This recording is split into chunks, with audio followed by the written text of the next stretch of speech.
എന്തല്ലേനു രാവിലെ നാസ്ത, ഉച്ചക്ക് ചോറ്, വൈകുന്നേരം ചായ, പോകാൻ പോകുമ്പോൾ 1000-1200 കൂലി.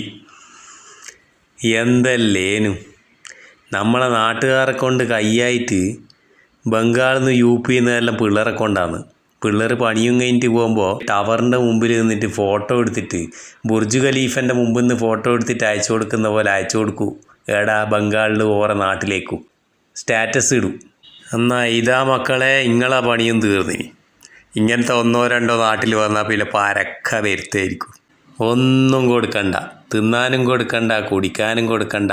ഇനിയും കൊണ്ട് വരുന്ന ഏജൻറ്റിന് ചിലപ്പം കുറച്ച് പൈസ കൊടുക്കേണ്ടി വരും. ഇനി മുതലാളി സ്വന്തം മേടിച്ചാണെങ്കിൽ ഫസ്റ്റുള്ള ഇൻവെസ്റ്റ്മെൻറ്റിൻ്റെ പൈസയെ കാണുകയും വേണ്ടു.